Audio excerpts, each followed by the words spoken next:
Ops, tika muna. 1.5 minuto lang. Pakinggan niyo po ang mensahe ng Bible.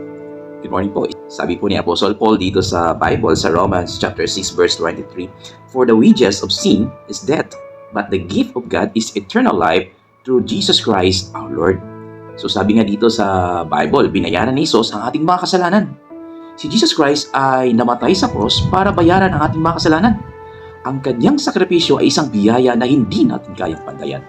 Ang pagbayad ng kasalanan, according dito sa Romans 6:23, ang kasalanan ay may katumbas na kamatayan, pero dahil kay Jesus Christ, we are given the gift of eternal life.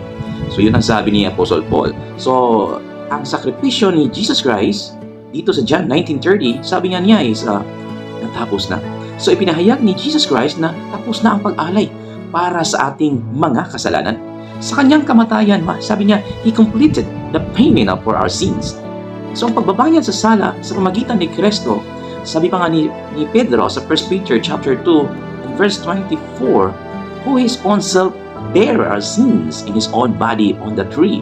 So dinala ni Jesus ang ating mga kasalanan sa kanyang katawan sa cross para tayo magkaroon ng kapatawaran.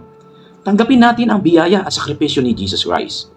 Kung tayo po ay na-in Christ na, through Him, we are forgiven. And through His blood, we are redeemed. God bless po.